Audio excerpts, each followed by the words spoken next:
So maybe we should start in order to be in the schedule.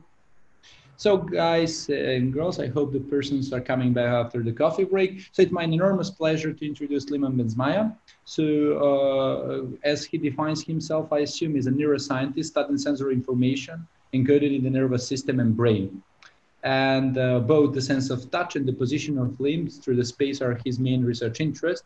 On my side, I would say that he is one of the leading world scientists in this sensory encoding business, which you have been listening already today about.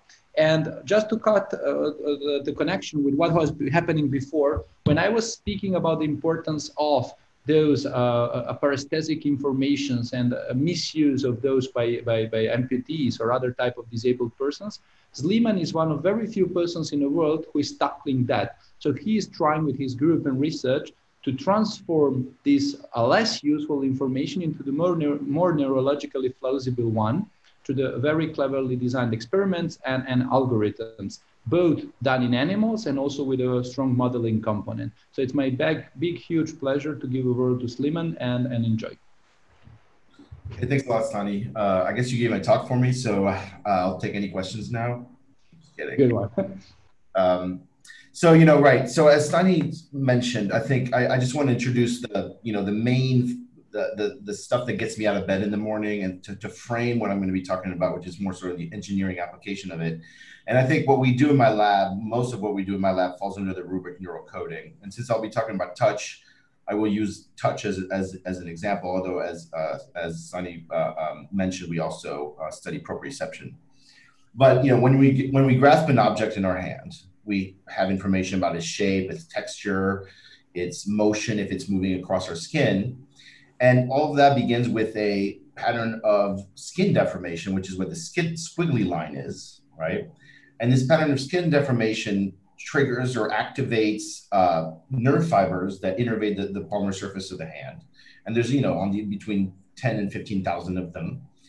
And here the different colors denote different types of nerve fibers. So we have at least 3 kinds of nerve fibers that innervate the palmar surface. And each of them sort of responds to different aspects of skin deformation. And so they're going to be activated differently by the stimulus.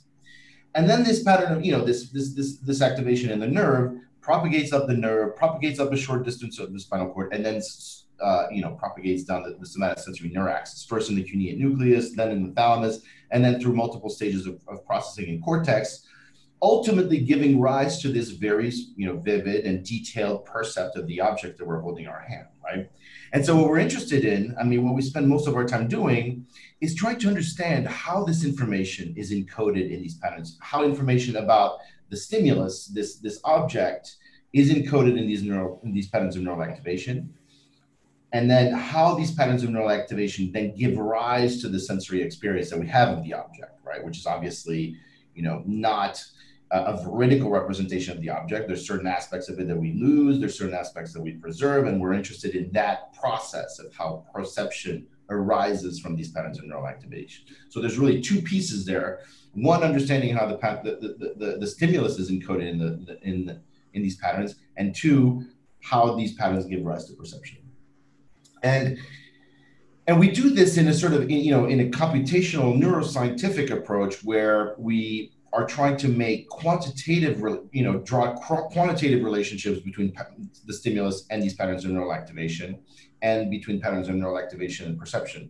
So for instance, if you give me a pattern of neural activation in the nerve or in the cuneate or somewhere, because we really record from the entirety of the neuraxis, I can tell you what the shape of the object was, or what the texture of the object was. If you give me 2 patterns of neural activation, I can tell you which one of them is going to feel rougher, right? And by how much. So we try to make quantitative predictions about how things are going to be perceived, and also quantitative relationships between stimuli and patterns of neural activation. And what's really cool is each of these neural patterns of activation, especially is very clear in the nerve. In the nerve, you have these 3 populations of afferents that convey all the information about the stimulus that you have available to you. So all this information is multiplexed, and some aspects of this information, like for instance, the intensity of a tactile stimulus, is encoded in the strength of the response. the texture of the stimulus or of the object is encoded in a variety of different ways. For instance, the fine features are encoded in temporal patterns of nerve activation that arise when you're scanning the object, because if you want to feel its fine structure, you actually move your fingers across it. Whereas the coarse features are encoded in spatial patterns. And so we there's different ways in which the nervous system can encode and convey information about objects. And we try to sort of suss these out for each sort of tactile feature. So that's what we do. That's what we most of the people in the lab spend most of the time doing. But what I'm here to talk about today is how we can leverage what we've learned about how our intact nervous systems work or convey this tactile information to restore it. And we work with two different populations, and I'll be sort of touching on both, no pun intended. One is amputees, so obviously they lost their sense of touch because they lost their limb, right? And I miss basically everything until now, so maybe somebody has talked about this already, but the idea in very brief is that you can equip, and I'm sure everyone has heard about this yet already, that you can equip these individuals with, bionic hands, sort of actuated bionic hands, and then you can restore the sense of touch by interfacing with the residual nerves, which is what I'm going to spend a lot of my time talking about today. Or another population that we're interested in is tetraplegic patients. So they still have their limb, but it's no longer connected to the central nervous system. And so there we have to interface directly with the brain. And the same sorts of principles apply to trying to restore touch through peripheral nerve stimulation or cortical stimulation. And I think I'm going to focus mostly on peripheral nerve stimulation and maybe touch on the cortical stuff later. So before we go into it, why are we going to spend so much time trying to restore touch, right? And I think it needs to be sort of justified, and maybe Stani has already done that earlier. But this is a movie I made of me doing a bunch of stuff with my hands. Most of it is super, super mundane stuff, like picking things up, writing with utensil, typing on a keyboard, the kinds of things that we do effortlessly, but would be impossible without our sense of touch. Because anytime we interact with an object, we get this barrage of sensory signals coming from our hands that tell us about the objects, tell us about our interactions with it. And without these sensory signals, we would suck at everything. And so let me prove that to you. So this is a movie that was made by Roland Johansson at Umeå University of a lady lighting a match. No problem. Same lady moments later is lighting the match. But now the only difference is that her fingertips have been numbed with a local anesthetic, with a digital injection of an anesthetic. And look, she drops this match and she's like, there's no way I'm going to be able to pick this up. And she finally, after a long struggle, manages to light this match. And what's remarkable is that she's going to continue on doing this again and again and again. And she's going to continue to struggle because the visual system and the information you get from your visual system is just not the kind of information you need to interact with objects, right? So that's one of the fundamental sort of premises for all the work I'll be talking about. So this is just somebody who has digital anesthesia and already she's struggling. This is a patient who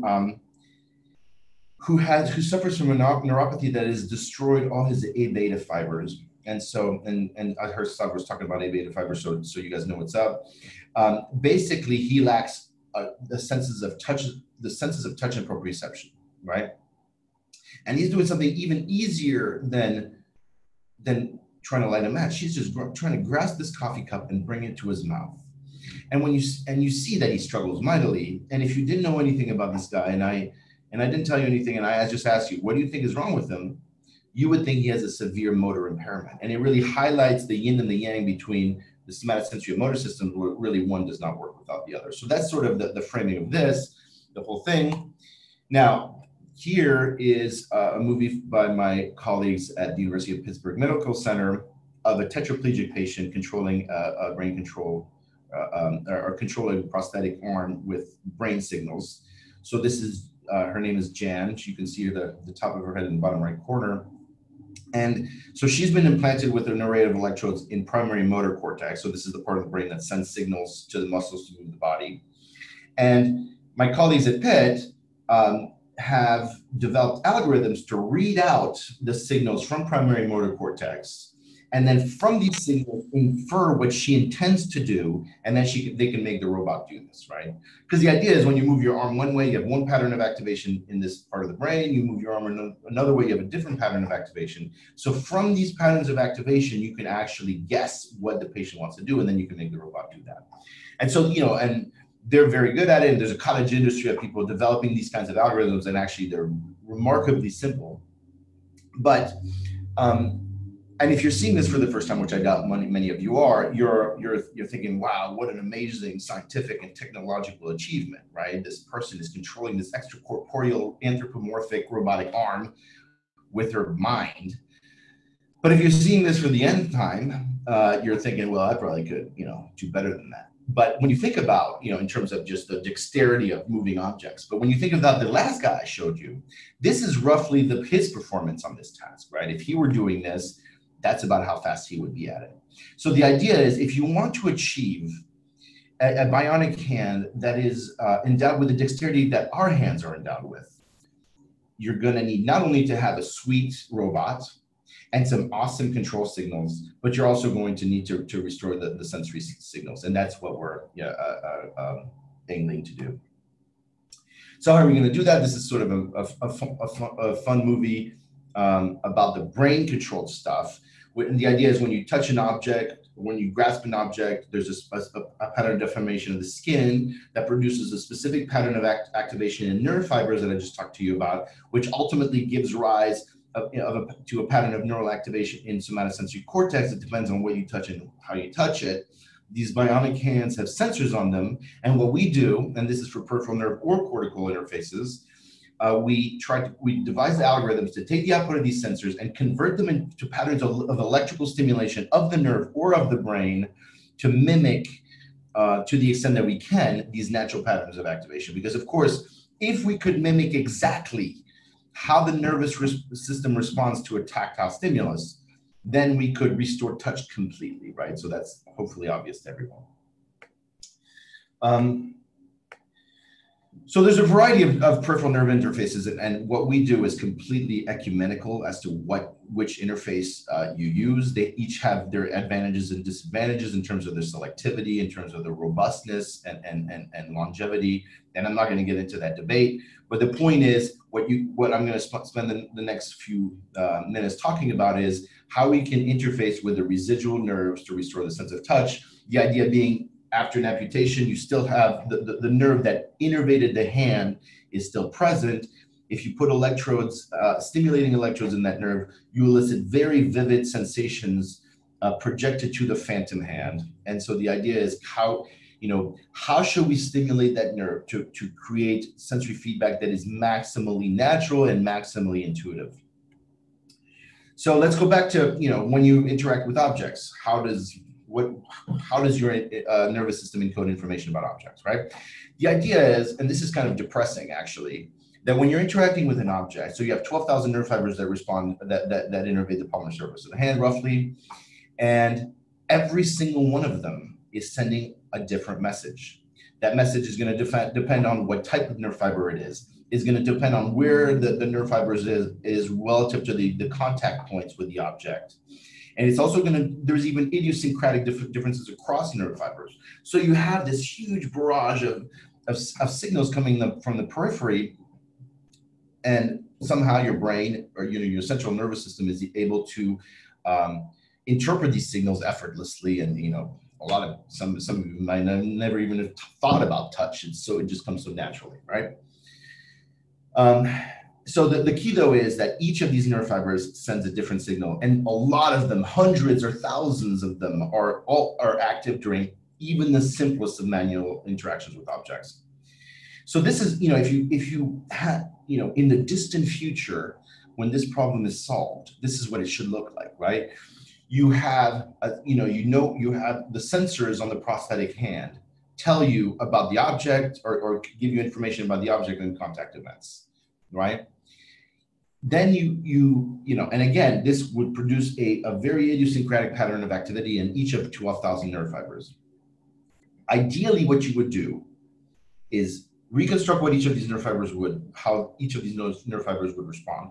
And then you would activate the nerve to match that pattern of activation. And what makes this especially hard is that you have different types of nerve fibers. That information is encoded not only in the strength of the response, but also in the timing of the response of each of these nerve fibers. So that is a very complex signal that you would need to be able to reconstruct and then play back, right? And of course, you know, the current state of technology right now is nowhere near able to reproduce, to stimulate selectively each of 12,000 nerve fibers. I mean, you know, depending on, you know, who you talk to, the maximum is on the order of tens, maybe nerve channels, maybe let's say 100, maybe 200 if you're really unrealistic. So I would say tens, right? And so we're nowhere near in the right order of magnitude to be able to do what we would need to do. So the technology is not quite there. But the first bit I'm going to try to convince you of is actually we do have enough information there that if we had the technology, we could produce completely natural patterns of neural activation. And that is thanks to a simulation that we developed, TouchSim, which is, by the way, available on my website if you want to play with it. And I'm just gonna, you know, this is published work, so if you're interested in the details, you can go ahead and check it out. I'm just gonna give you it in broad strokes.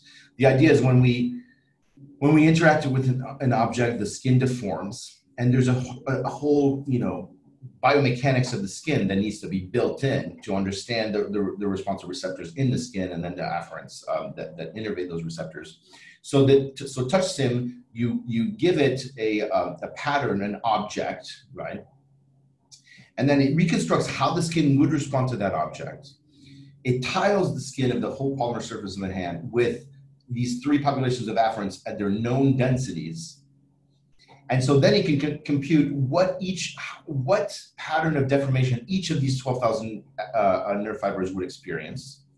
And then it simulates the response of each of these 12,000 nerve fibers using a very simple, you know, integrated fire model with a linear filter in front of it.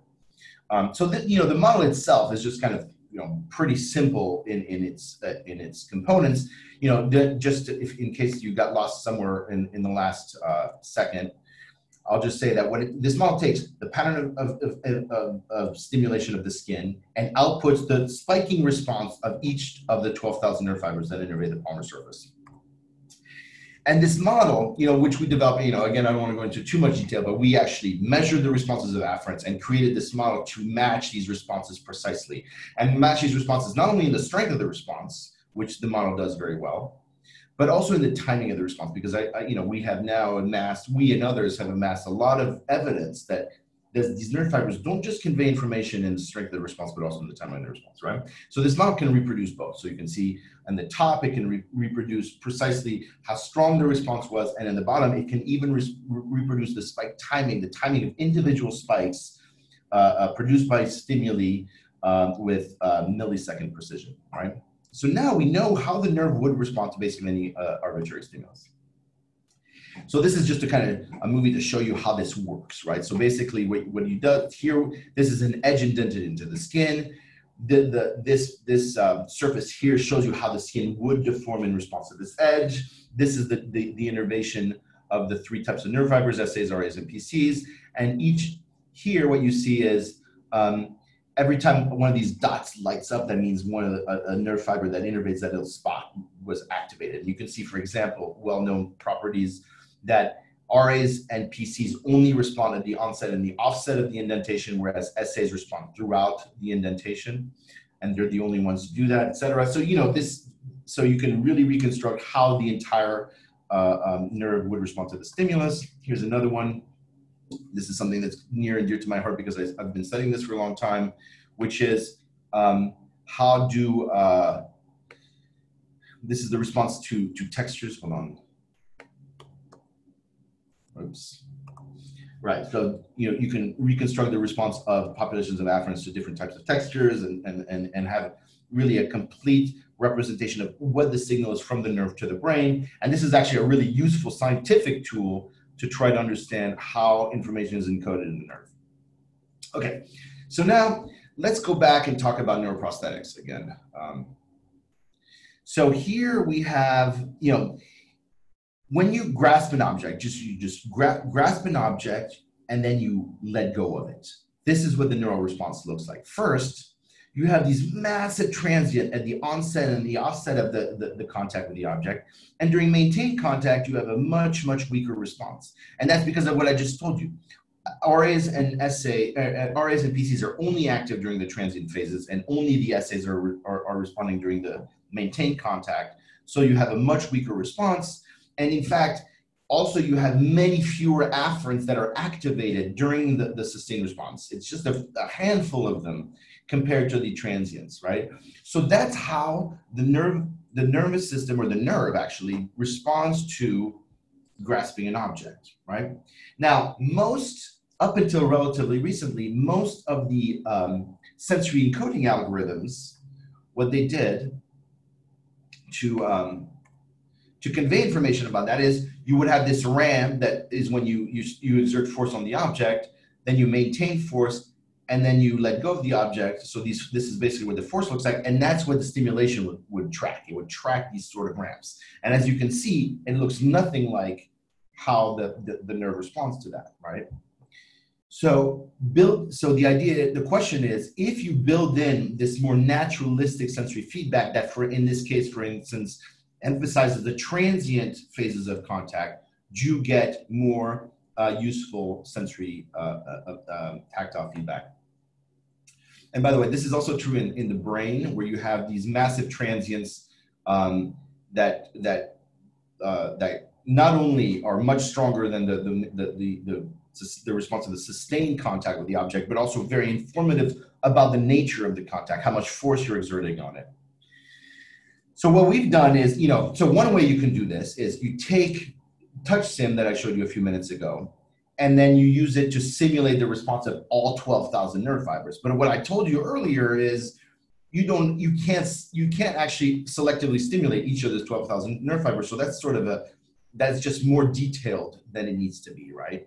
So what we've done is we've created a model called TouchMime, which takes the output of TouchSim basically and creates a sensory algorithm that simulates the response of an aggregate population of nerve fibers, which is what you're stimulating. When you're electrically stimulating, you're electrically stimulating tens or hundreds of nerve fibers. All these technologies at this current state are involved stimulating tens or hundreds of nerve fibers, right? If you try to stimulate one, very quickly the sensory experience just disappears. You adapt it out. So even the most selective technologies are really stimulating tens or hundreds of nerve fibers. So what are we going to do is simulate the responses of tens or hundreds of nerve fibers, and then try to reproduce that aggregate activity through electrical stimulation. So the idea is very simple. You just use TouchSim to say, okay,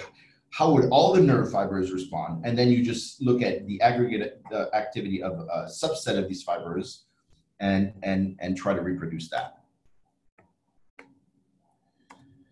And so this does a very good job, and the advantage of this model is that it has a handful of a handful of parameters. So you can really simulate in real time very easily the response of tens of hundreds. So this is just to show you the red and green curves show you the simplified model, that I'm talking about now, TouchMime, and the black curves show you the full TouchSim stimulation that involves thousands of parameters. And you can see that TouchMime is pretty good at estimating the response. And so here what we show is that if you simulate the response of nerve fibers to activities of daily living using this approach, you do way better. It's way more realistic. It looks much more like natural afferent activity than if you just use the standard sort of force tracking algorithm where you modulate your frequency or the amplitude of stimulation based on the output of the sensors. So a couple of implementation notes. I'm almost done here. First, this model, as I mentioned, is available online, so you can play with it and see what the neural activation of aggregate populations looks like. And we've done it so you can titrate, depending on how many fibers you're actually stimulating, the model is going to be different, right? And if you, for instance, have a small projection field, that tells you, so electrical stimulation gives produces sensations that are restricted to a small area of skin that tell you something about the size of the population that you're stimulating, and you can enter that into touch mime, and it'll create a sensory encoding algorithm that is customized to that projection field. And now I'm going to get on soapbox for a second and talk about how do you know that your algorithm is good, right? So there's a variety of ways you can test your algorithms, right? One is naturalism. You know, again, ideally you would stimulate the nerve and man, people would be like, wow, this just feels like totally natural touch, amazeballs, Nobel Prize. The problem though is, like I said, we're always electrically stimulating aggregate populations, right? So in fact, it is impossible to create perfectly natural patterns of activation. We're always equally stimulating SAs, RAs, and PCs.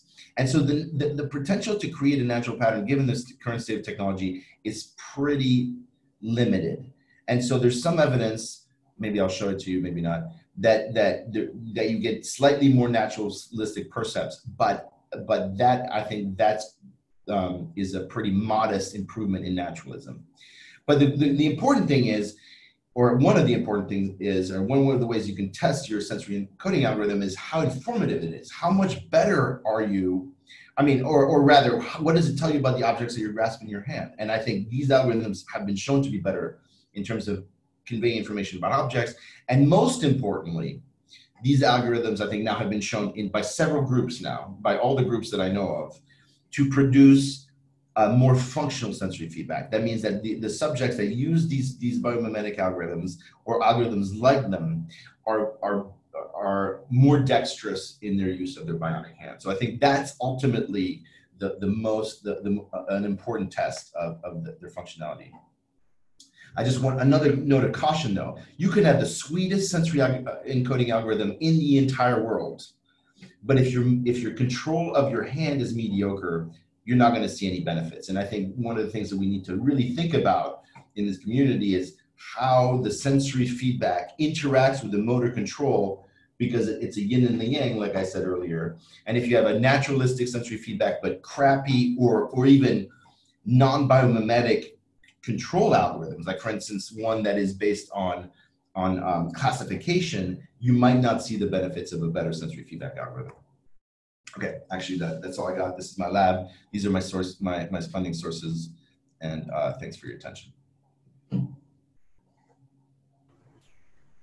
Thank you very much on an extremely interesting talk, and I was really pleased to listen, as I assume also the public. So I'm not anymore aware who of the students is going to take over now. Mimosa. Mimosa? Yes, I was muted. Thank you very much for this talk. It was very interesting, and I think it gives us a good, you were speaking of the yin and the yang with the previous presentations as well. I think we should start with the Q&A from the general public and attendees and panelists, sorry. So one of the earlier questions was from Erica, who was asking, so were you planning to add the SA2 receptors into your model in the future? Aha. The SA2s, cursed SA2s. Well, a couple of things. Yes, I didn't go into a lot of detail about this aspect of it, but the model was developed, and most of the work on this kind of stuff has been developed based on work with non-human primates, which are devoid of SA2s as far as anyone can tell. So that, until we get some good human data that allows us to fit these kinds of models to SA2 responses, that's going to be on hold. The reason why I am not super concerned about this at this juncture is that on the palmar surface of the hand, there's a debate whether there's even any SA2s at all in humans. And then there is the idea that, for a lot of types of stimulation on the palmar surface of the hand, SA2s and SA1s are nearly indistinguishable, right? Where SA2s really kick in and do some, in theory, right? I think this is the hypothesis that I'm inclined to believe, is they're located they're concentrated near the nails and maybe on the dorsal surface of the hand, and might be involved, in the nails on kind of force, sensing force levels being exerted on the palmar, on the palmar pads. and involved in proprioception, hand proprioception. I think, right, that's maybe my rationalization of why we don't have SA2s, but, I would love to, if I had the data, I would incorporate SA2s. Thank you for that. So we have student questions. I'm gonna let Beran unmute himself and ask the question himself. Thank you very much. Thank you. It was a great talk. So I'm not very much familiar with this field, so I have two basic questions, basically. One is, how did you record from these 1,200 nerve endings, and what was the actual technical way to get that? And I just want to know if generally now the consensus, because among the other talks I've been hearing it as well, is that the cellular types, so A, B, C, are more responsible for the modality of the sensations, and the fascicles are the location in terms of the nerve. Is that something that is accepted, proven, or what is the situation with that? Man, two great questions. The first question is easy to answer, and that is that I did not record for 12,000 nerve fibers. In fact, and I'm glad, and the reason I'm excited about this question because it helps me highlight an important aspect of TouchStim. So we recorded from tens of them, right? One at a time. And that the way everybody else has, always, right? All the neurophysiology that's ever been done on nerve fibers in primate nerve have been done recording from one or a few nerve fibers at a time, right? The ability, and actually Doug Weber is about to publish a paper where he had 9 at a time during, and that was, I think that might have been the record as far as I know, okay. And he was recorded from the DRG. So I should say 9 at a time given from a given receptive field. So much more at a time. Anyways.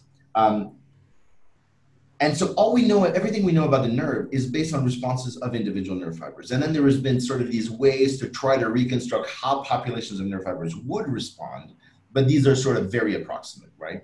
What TouchStim allows you to do, so what we did is we developed our models based on these handful of nerve fibers, tens of nerve fibers, right? But then we can just sort of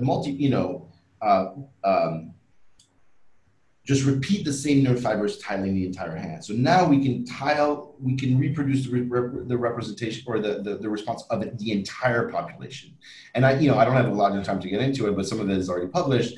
Well, given that, we have actually critical insights on, there's certain things that we could not possibly have known about how information is encoded in the nerve without seeing how all the nerve fibers are encoded. Let me give you an example, a short example. So one of the conundra in tactile feedback is that it has to be super fast, right?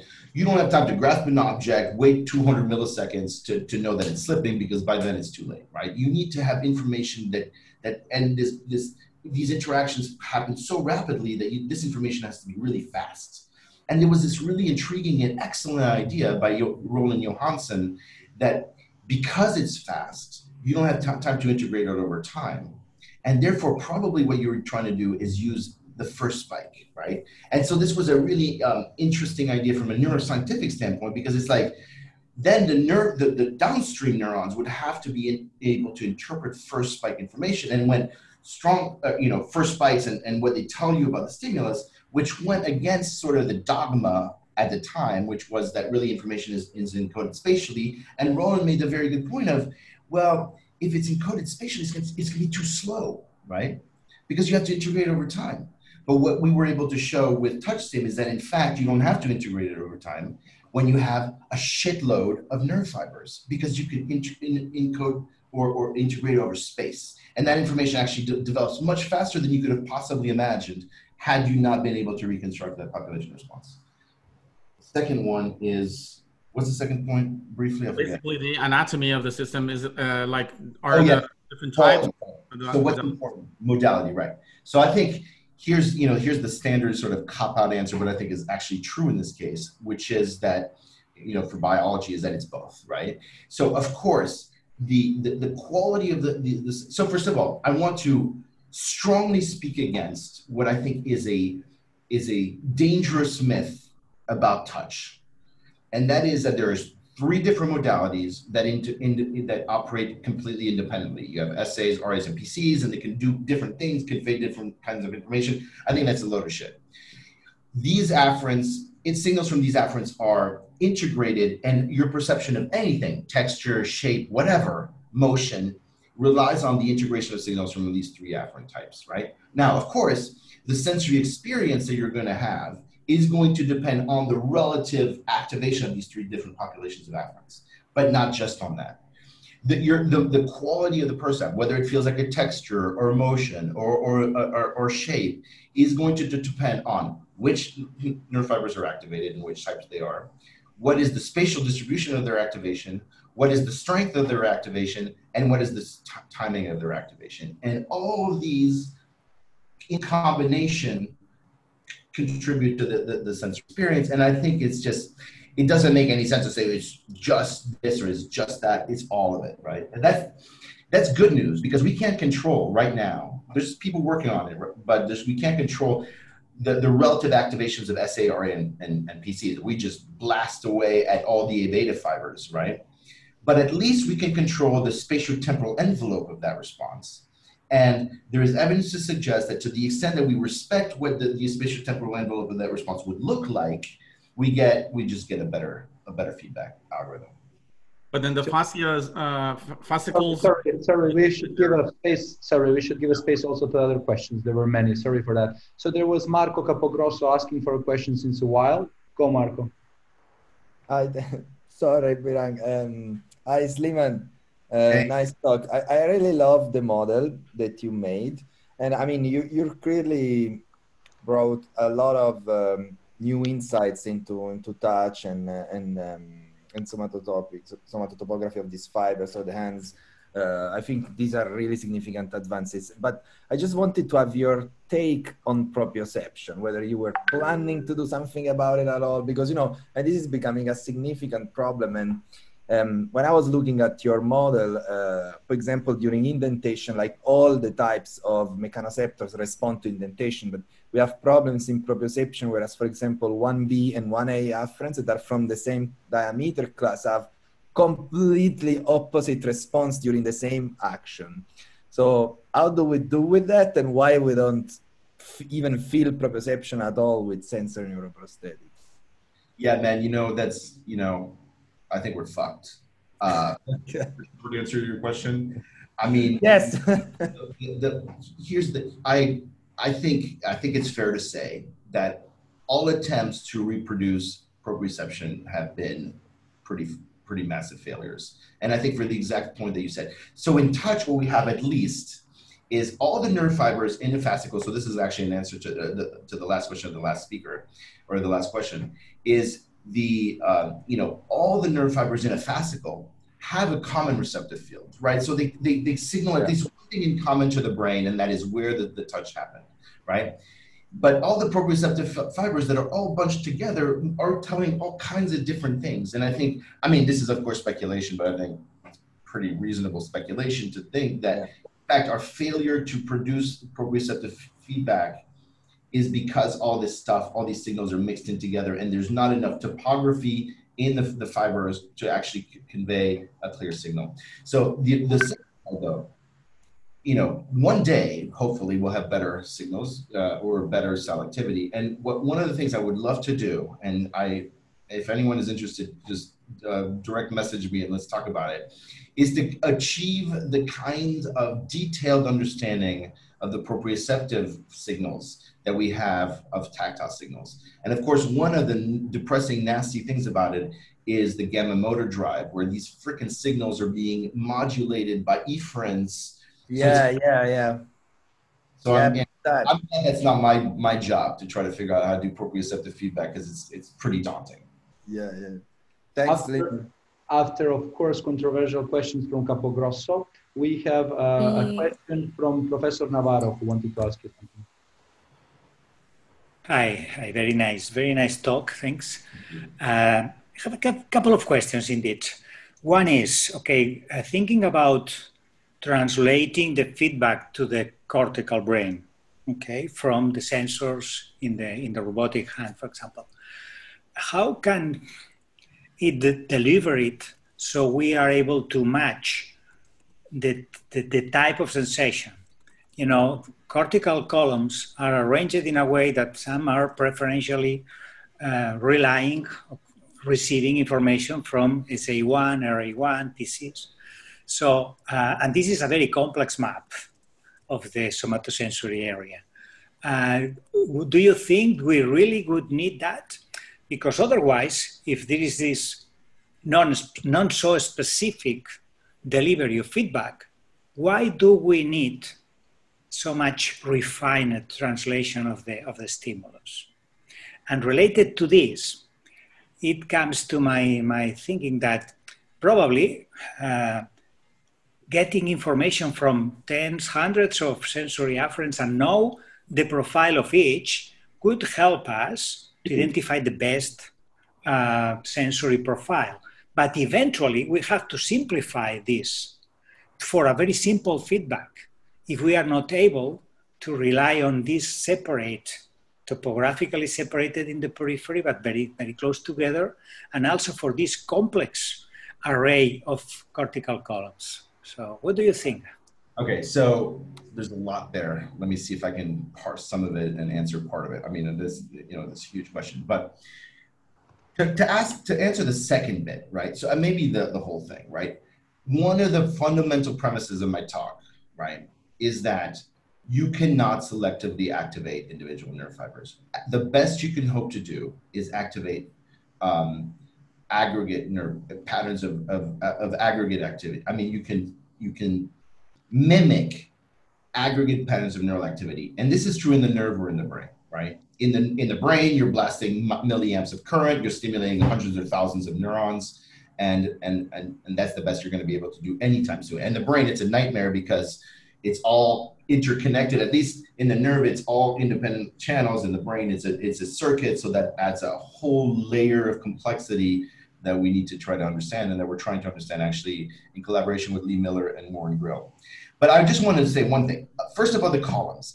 So I'm a huge opponent of this idea that columns are like sort of submodality specific. I think that in fact, if you look at the responses of most cortical neurons, they really reflect integrated information from most of the nerve fibers. But I agree with the broader point that you're making, that different patches of somatosensory cortex really encode different things, right? And there's a paper that just came out by in the bioarchive by my colleagues at Pitt, showing that in their human subject, Nathan Copeland, if you electrically stimulate different parts of his somatosensory cortex, I mean, actually that's been shown before by Stanford and by this group also, is that if you electrically stimulate different through different electrodes, you can elicit different qualities of sensation, right?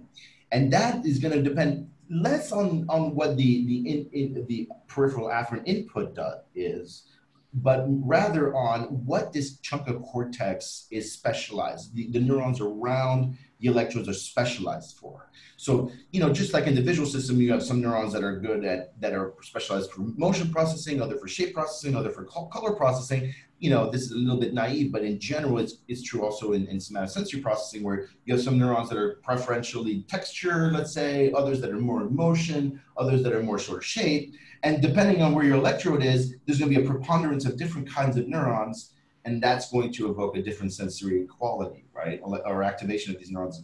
So now, the big thing, though, is how the hell are we going to be able to tap into that and do something useful with that is an open question. And I think for instance, what the Pitt group shows is that as you tweak the frequency of stimulation in different patches of cortex, it sort of interacts with the quality, the sort of basic quality of the percept. So, you know, we're sort of only starting to chip away at that, but I think I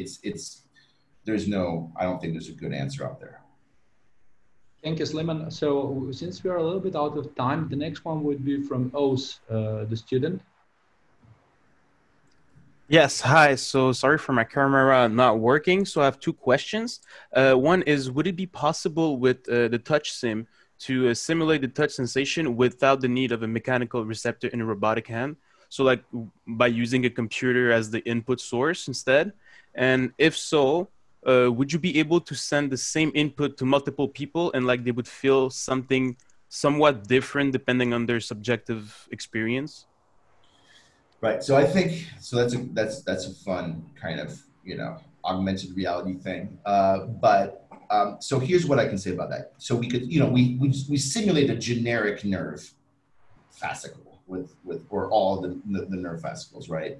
Obviously, there's different idiosyncrasies from subject to subject, and even in subjects, if you in the same subject you deliver the same stimulus to different fascicles, and you get a different perceptual experience, having probably to do with the relative number of SAs, and PCs in that particular fascicle, or that are being activated by that particular lead, right?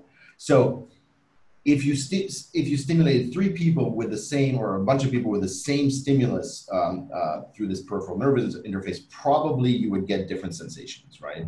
But they would differ in some ways, and they would have other things in common, right? It's not like it's complete shit show where everyone has a completely different nerve. Maybe the quality would differ, but if, for instance, if you tweaked different parameters, you could predict what the sensory consequence of that would be. For instance, if you increase the amplitude on all of them, they would feel a more intense stimulus, right? That is a universal property.